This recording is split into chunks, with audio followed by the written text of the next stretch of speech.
ये सिर्फ एक ड्रामा नहीं है, ये वो गेम शो है जिसने एंटरटेनमेंट की दुनिया को हमेशा के लिए चेंज कर दिया। ये एक ऐसी कहानी है जो हमें साउथ कोरिया के एक रियल लाइफ कंसंट्रेशन कैंप की याद दिलाती है।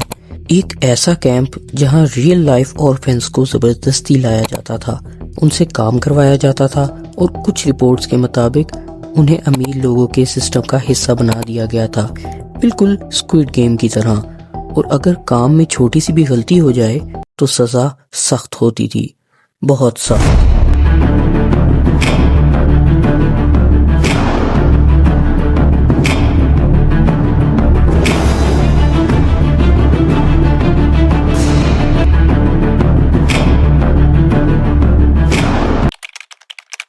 ये सिर्फ एक ड्रामा नहीं है, ये वो शो है जिसका सीजन 1 हिस्ट्री का most viewed fictional game show बना। Squid Game is not like anything else on television. Think Hunger Games meets Parasite, a gory dystopian thriller on track to be the most watched streaming sensation ever.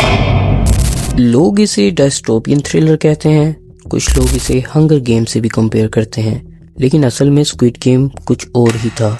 अब बात करते हैं when Dong Yong की। बचपन से उसका एक सपना था, दुनिया के सामने ऐसी कहानी रखना जो दिल और दिमाग दोनों हिला दें।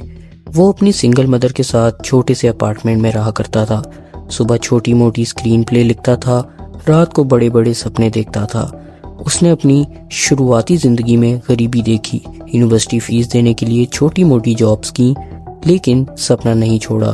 2014 में उसकी film miss granny national hit हुई, लेकिन वांग को पता था this is not the end, game अभी बाकी है, स्क्विड गेम अभी बाकी है। सबसे इंटरेस्टिंग बात यह है कि स्क्विड गेम की स्क्रिप्ट उसने 2009 में ही लिख ली थी। वो अपने टाइम से बहुत आगे थी, इसलिए कोई प्रोड्यूसर उसे खरीदने को रेडी नहीं था। 10 साल तक स्ट्रगल चलता रहा। आखिर उसने डिसाइड किया कि स्क्रिप्ट को एक डब्बे में बंद कर देता है, लेकिन डेस्परेशन उसे रोज उस डब्बे के पास ले आती थी। वो उसे हिला कर देखता, जैसे कंफर्म कर रहा हो कि सपना अभी अंदर जिंदा है। किसी को क्या पता था कि वही स्क्रिप्ट एक दिन दुनिया हिला देगी। वो मांगा कैफे में बैठकर स्क्रिप्ट रिफाइन करता रहता था। उसे डार्क और सिनिस्टर स्टोरीज पसंद थीं। फिर एक दिन उसकी मुलाकात नेटफ्लिक्स एग्जीक्यूटिव से हुई और squid game officially green light हो गया। लेकिन इस फिक्शनल गेम से पहले एक रियल कहानी समझना ज़रूरी है। 1978 में डिसाइड हुआ कि साउथ कोरिया एक बड़ा इंटरनेशनल इवेंट होस्ट करेगा। ये सुनकर गवर्नमेंट टेंशन में आ गई, क्योंकि स्ट्रीट्स पर गरीब, होमलेस और ऑर्फनेस नजर आ रहे थे। अगर इंटरनेशनल मीडिया ने ये सब देख लिया तो ह्यूमन राइट्स वायोलेशंस के इल्ज़ाम लग सकते हैं।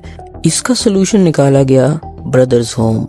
टीवी पर इसे वेलफेयर सेंटर के टूर पर एडवर्टाइज किया गया, जैसे गरीबों के लिए फ्री जन्नत हो, लेकिन रियलिटी बिल्कुल अलग थी।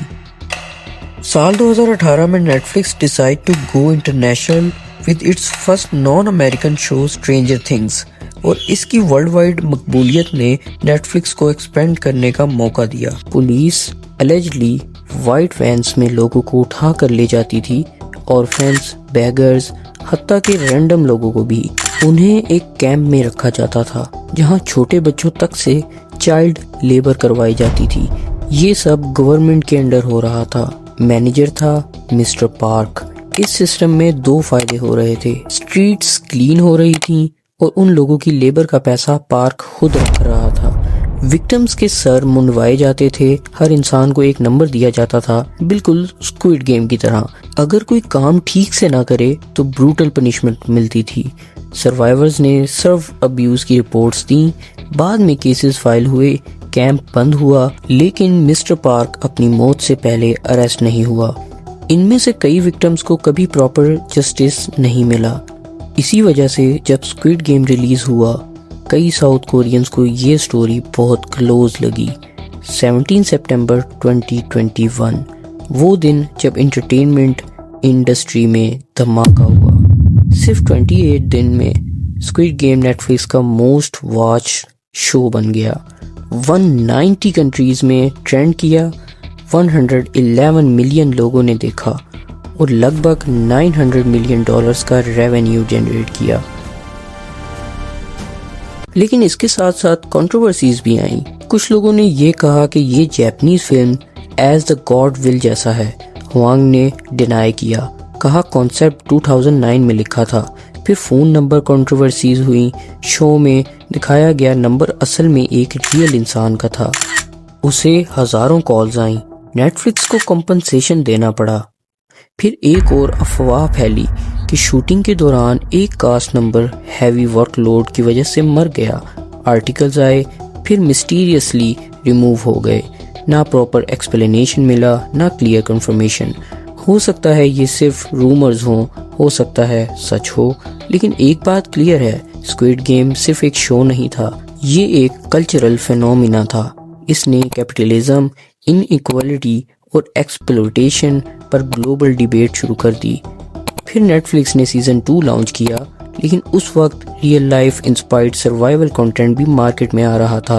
अब सवाल ये है, व्यूअर्स क्या देखेंगे? एक स्क्रिप्टेड सर्वाइवल गेम या एक ऐसा शो जहां सब कुछ रियल हो? ट्रेंड्स चार्ट्स क्लियरली शो करते हैं कि टाइम के साथ इंटरेस्ट शिफ्ट होता है। तो आखिर सच क्या है? क्या स्क्विड गेम सिर्फ फिक्शन है या सोसाइटी का डार्क रिफ्लेक्शन? कभी कभी सबसे डरावनी कहानी वो होती है जो इमेजिनेशन से नहीं, रियलिटी से इंस्पायर होती है। फिलहाल के लिए इतना ही। मैं मिलूंगा आपसे एक नई वीडियो में। तब तक के लिए अल्लाह हाफिज़।